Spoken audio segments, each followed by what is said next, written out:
Hi, my name is Chet Cheddar, and I'll be your host for A Closer Look, where we'll explore the most current and relevant topics covered in Frontline Initiative, which is a magazine produced by the National Alliance for Direct Support Professionals in partnership with the University of Minnesota's Institute on Community Integration. If you're wondering what Frontline Initiative is all about, it's about the work that direct support professionals do on a day-to-day basis as they support people with intellectual and developmental disabilities. I'll be talking to authors and taking a closer look at current practices, tools, and resources. So buckle up and let's hear what the authors have to say.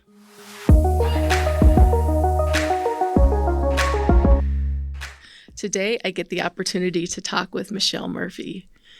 My co-editor, Julie Cramey, had the opportunity to interview Michelle a few months ago. From that interview came an article in the last edition of Frontline Initiative, which was focused on DSPs using the Code of Ethics. The article was called Ethical Practice is About Learning Side by Side with the Person Supported. Let's get started talking with Michelle about that article.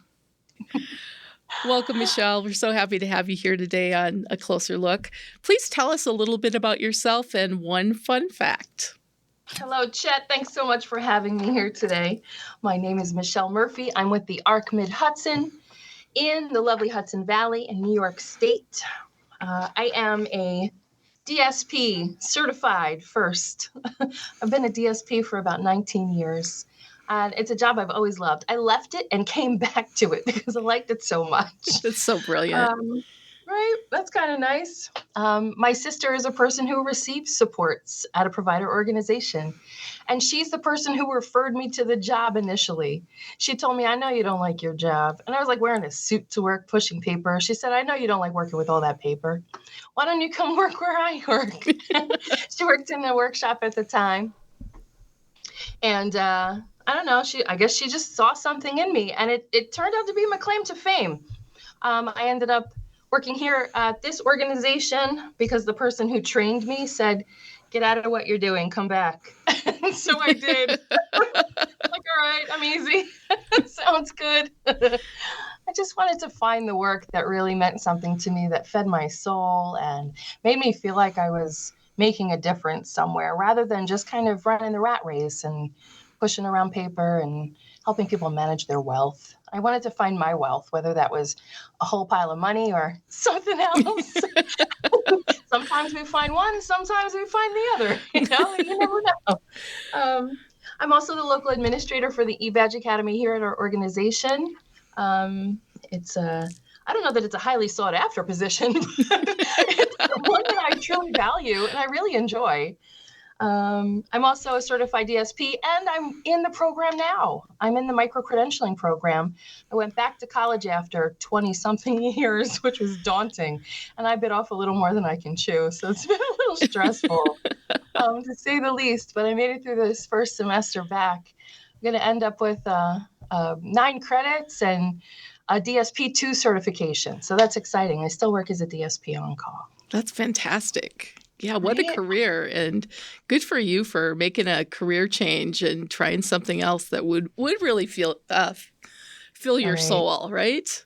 Right. Yeah. There was a little piece of it that was like desperation. You got to make money. We have to be out there making money one way or another. So I wanted to do it in a way that meant something to me and to my family, and that I thought I could see myself doing for the long haul. There were a lot of people that told me, nah, you're never going to make the money in that field. You should go do something else so you can actually make good money. And I thought, well, if money is the only thing I'm after, I could do anything there is, so I might as well make it meaningful. And so there's always overtime to be had, right? Right. And I love that you come with the perspective of a family member. And that must just really go a long way in how you do your work, but also how you interact with other DSPs, because I believe you do some training with new DSPs in their role to help them understand really from that human perspective how important the work is that they do. Yeah.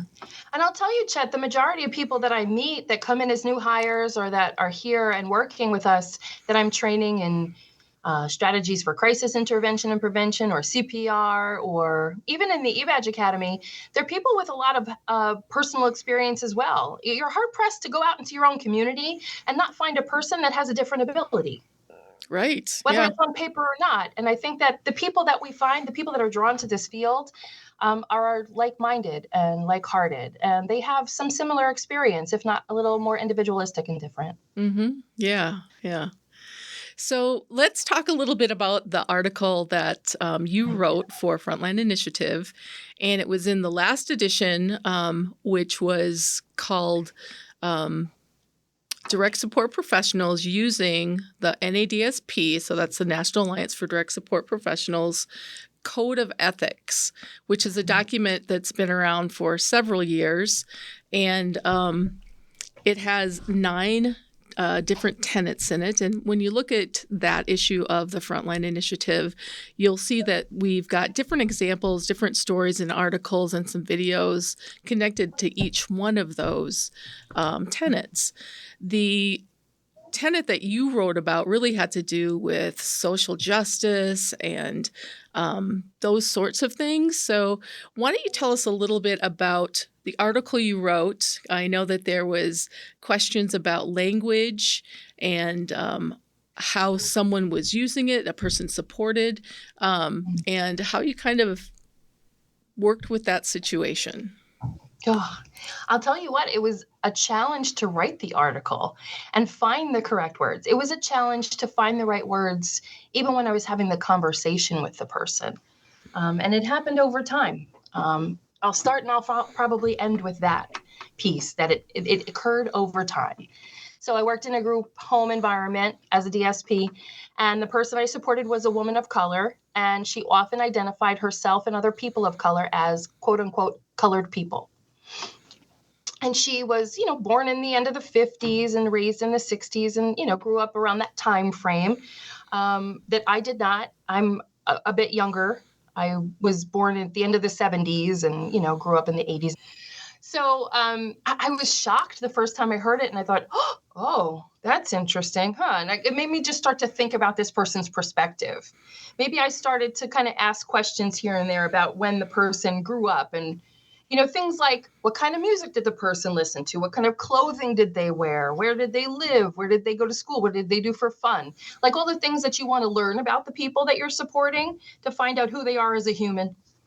But also, dialogue like that is hard to come by in a time when wokeness is not the most accepted thing.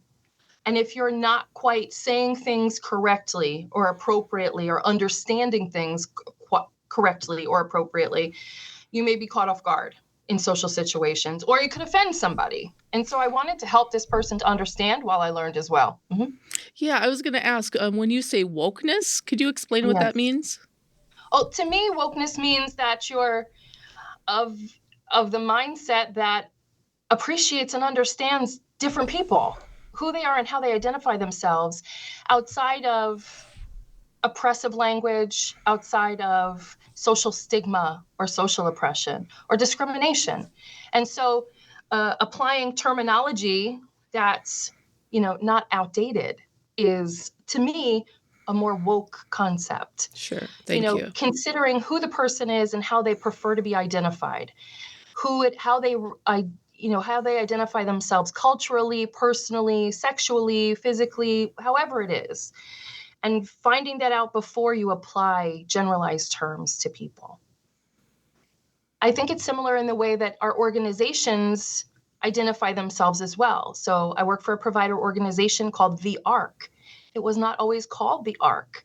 This organization was termed the acronym ARC, which stands for the R word, right smack in the middle of it, identifying a population of people that have been oppressed and could be offended by that word. So when we knew better, we did better. And, the ARC US said, we've got to rebrand. If we're going to represent people, we should use updated terminology that does not oppress them. I think that's a first step in respect. So if I was going to respect this woman who I supported and who I cared for very much, I got along with her very well. We had a lot of fun. It was also extremely challenging at times, as it is with humans. But when she identified herself in that way, I thought, there's a way we can do this better. I wonder how I'm going to do that. Is it my job to change her mind? And who am I to say, you shouldn't say those words? You could offend somebody else. Right. Right. And just it made you uncomfortable, but it didn't make her uncomfortable. So No. kind of figuring out what to do with that. Right. So I just started talking because that's what I do. I talk a lot sometimes. But there was also another woman that was at the table with us, another person offering support who was a woman of color. And I thought, all right, I'm going to leave this with you. Like, what have we got? And she kind of looked at me and we both kind of approached it together. But I had the conversation and I started it. And I said, how does that make you feel? What do you think about those words? Is there anybody that you think might ever be upset to hear that? Or, did anybody ever call you that and you were upset about it? And, the conversation kind of went from there. And it wasn't so bad. She didn't necessarily shut me down. I had to gauge understanding as well. And so it wasn't just that one conversation. It kind of happened a couple of times, like over time. Mm-hmm. And I had to try the words out first before they came out of my mouth, just so I didn't say things wrong. And I came from the right perspective. I wanted it to be a teaching moment rather than, and a learning moment for me. A learning moment, yeah. Absolutely. Learning where she's coming from and being sensitive as a white person. Who are you to ask that question, right? There had to be some humbling with that. And how do I approach this in the most sensitive and supportive way? Absolutely. When you think about, I talk about social stigma sometimes and how it's applied to people that we support, people with intellectual and developmental disability in classes.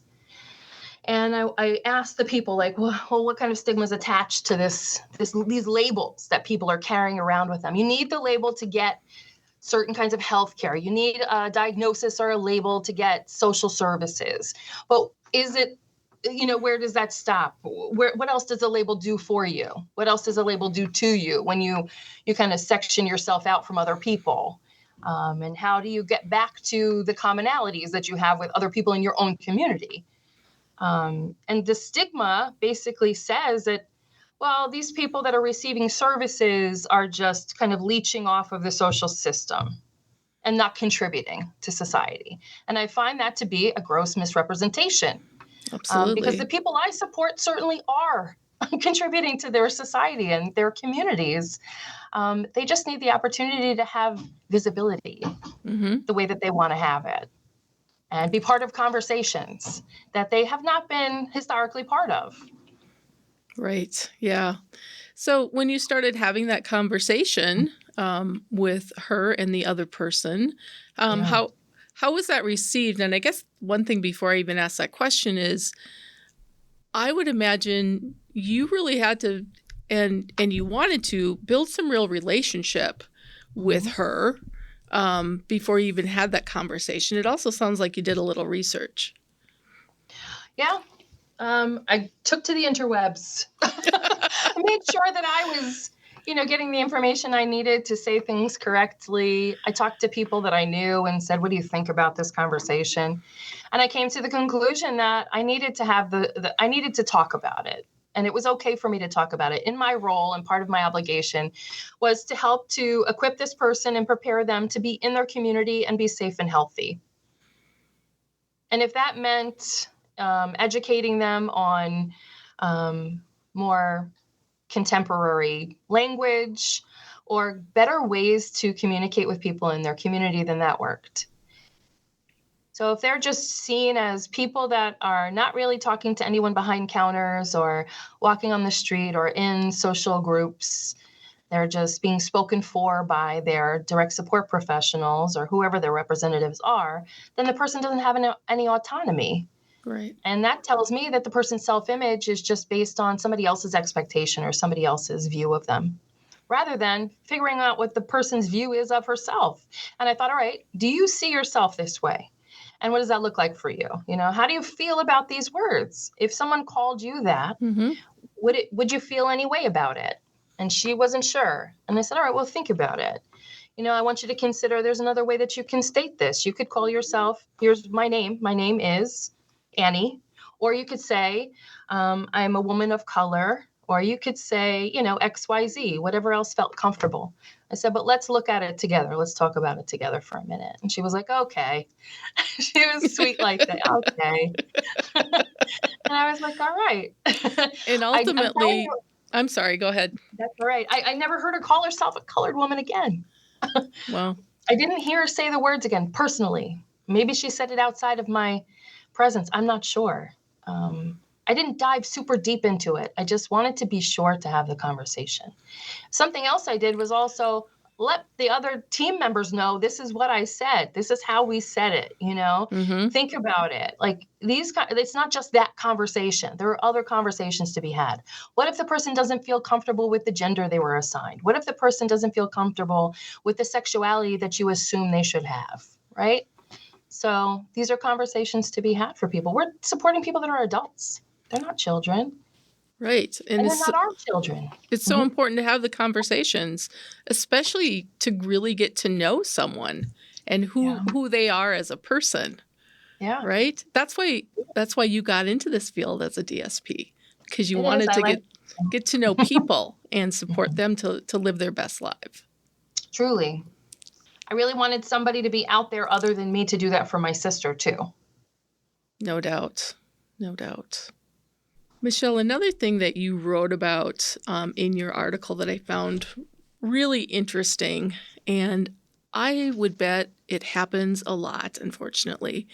You wrote about an example of some folks going out for ice cream on Friday night, and some people supported with their staff members. And what you learned during your conversation with someone was that they didn't really like the mint chocolate chip ice cream that was ordered for them each time they went out, but they didn't want to say anything because they didn't want to make waves.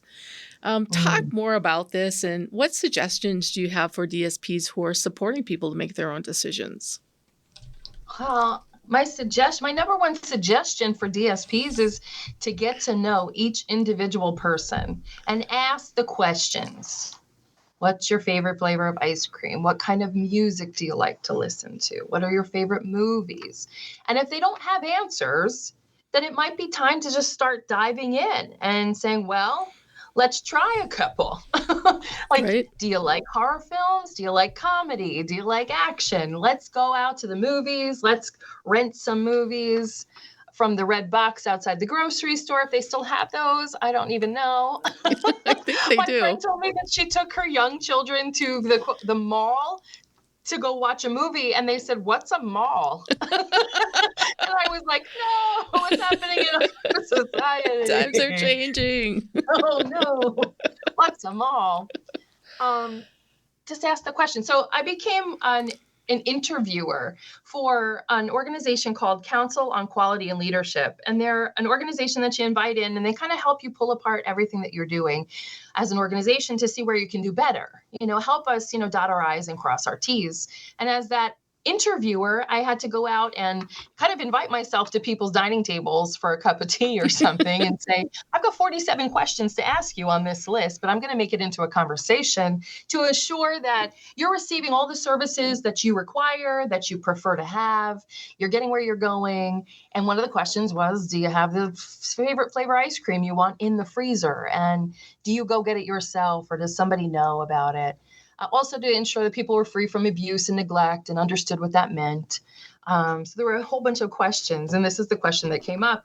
And the person said, yeah, we go out every Friday. Everybody goes in the big van. There's a bunch of staff, and everybody gets all the same ice cream, and we go together, and it's great fun. And who doesn't like to go out for ice cream? But I said, oh, what flavor ice cream do you get? She said, mint chocolate chip. And I was like, that sounds disgusting. I know, you love it or you hate it.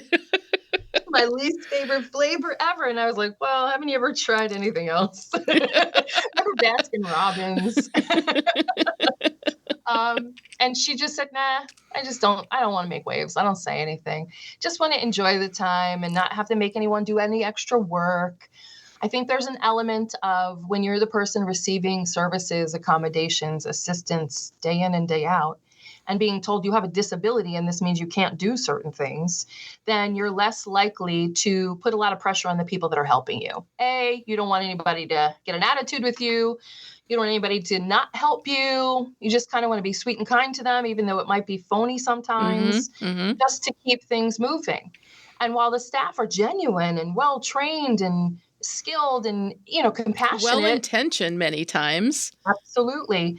You kind of miss some things. If the person's not telling you accurately, this is what's happening inside my body, in my heart, in my mind, how are you to know? We don't all have a crystal ball, and it always doesn't tell us the right information.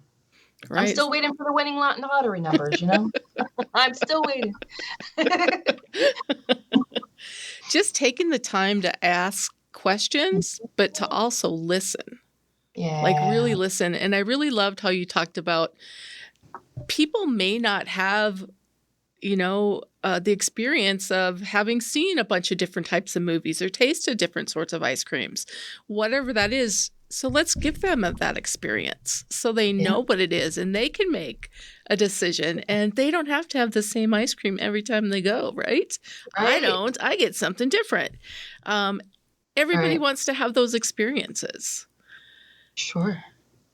And know where to find them. I think that's a key as well. It's part of, our core competencies, but also that code of ethics that says equity. So just because things are out there and available to everyone doesn't mean everyone has access to them or knows how to access them. So I'm working with team members that are not very well versed on technology.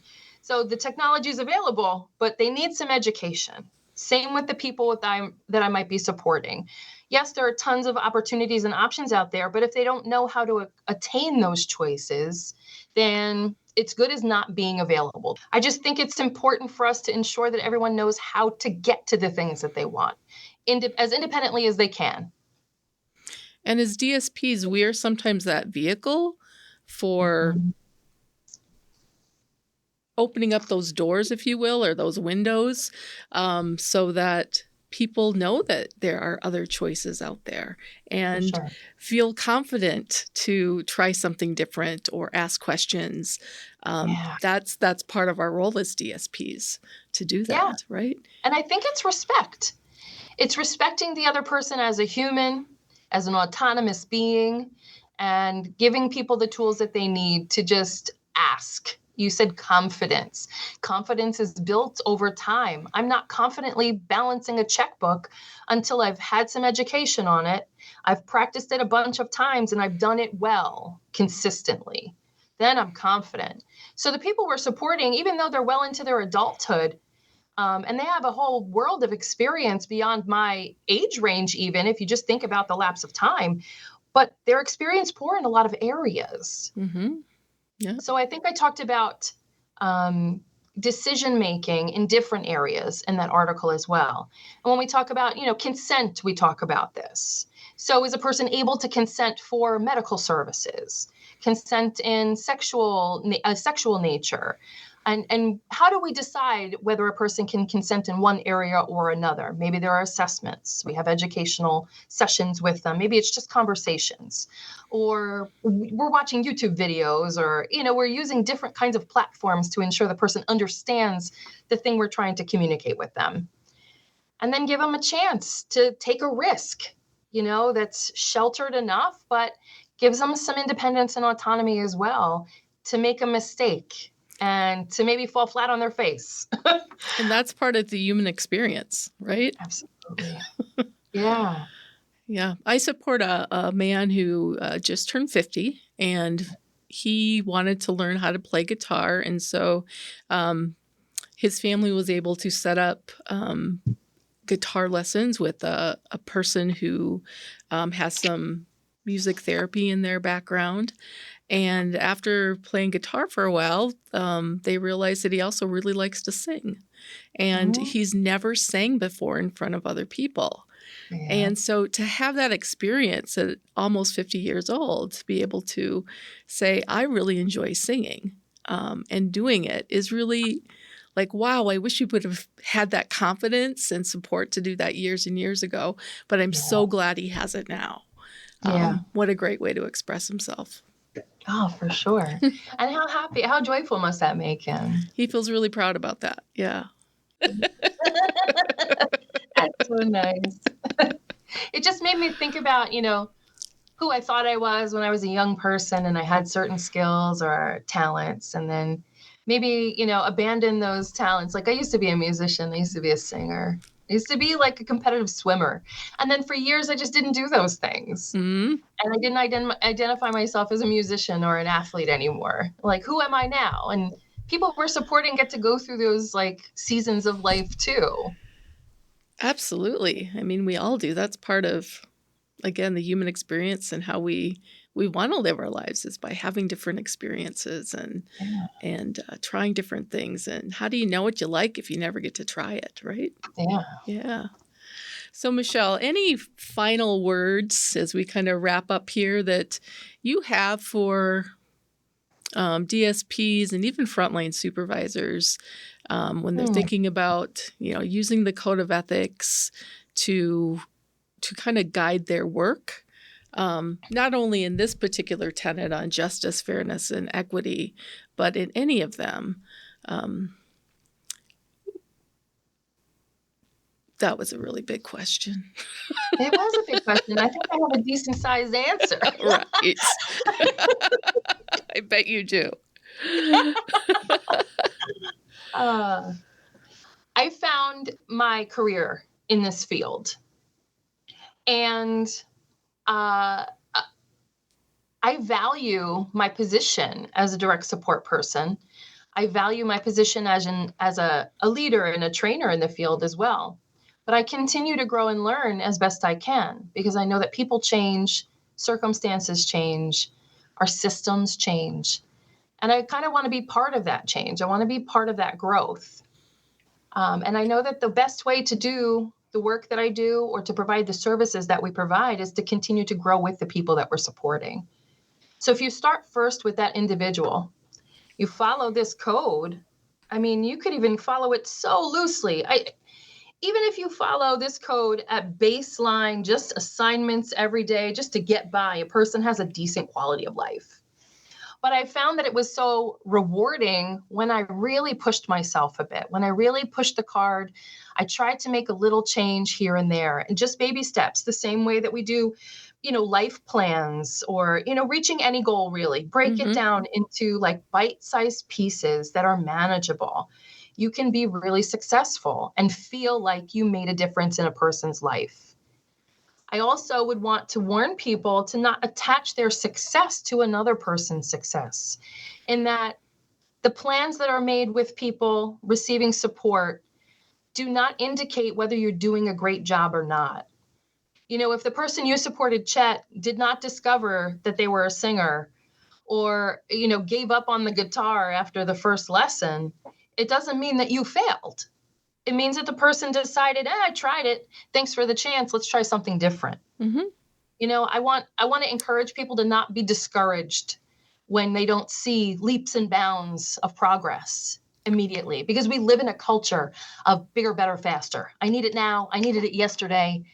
That instant gratification of things like Netflix and YouTube. Like, I don't know, go find the mall. Go walk around for a bit.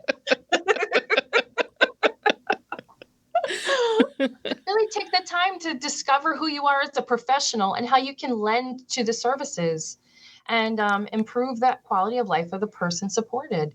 And I think that can be done in a million ways. It just starts with the human. Absolutely. Yep. We're all here about the people we support and how to help them live the life they want to live, try things they want to try. And that helps us be better humans. Absolutely. Yeah. I think at the end of the day, when you've given a person respect and attention, you've listened, and they know that you're genuine and that they can count on you, I think that's enough. That can help you. It can help guide you through some of the most difficult choices and decisions that people make. Let's say one doctor says that this surgery on your C-spine can save your life. Another doctor says you won't survive the recovery. And so then you look at this individual getting these diagnoses or these prognoses and saying, what do you want to do? And then you have to listen to the person, whether you agree with it or not. That's a big decision. If you're just leading by, looking for a textbook definition or a code that says, here's our rule book right here, it's not going to be good for every individual person. It just doesn't work that way. Right? Yeah, the code of ethics are a guide, and they're not going to answer every question. They're just going to help guide you along. Yeah. I also really love, collaborating with other DSPs and getting some other input and another point of view. That can be really, really helpful when supporting people. Absolutely. All right, Michelle, this has been fantastic. I can't wait to have you back again sometime. So you're going to have to write another article. Oh no. I can't wait. But we are so thankful for you, Michelle, for the work that you do, for the joy that you are, and for the joy that you bring those people that you are supporting, and also, supporting as coworkers and DSPs and getting trained on how to do their job. So thank you for all of that. Oh, thank you so much. That's so lovely to hear. I appreciate those kind words, Chet. And it's a pleasure to talk with you and to work with you and Julie and the team at the University of Minnesota. Thank you for the work that you are doing. We have to do it together. That's what makes a movement, right? People getting together with the same idea. I'm happy to write more articles. Listen, we all have so many stories to tell, and important stories that we can learn from. Yeah, I can't wait. All right. Thank you so much, Michelle. Thank you.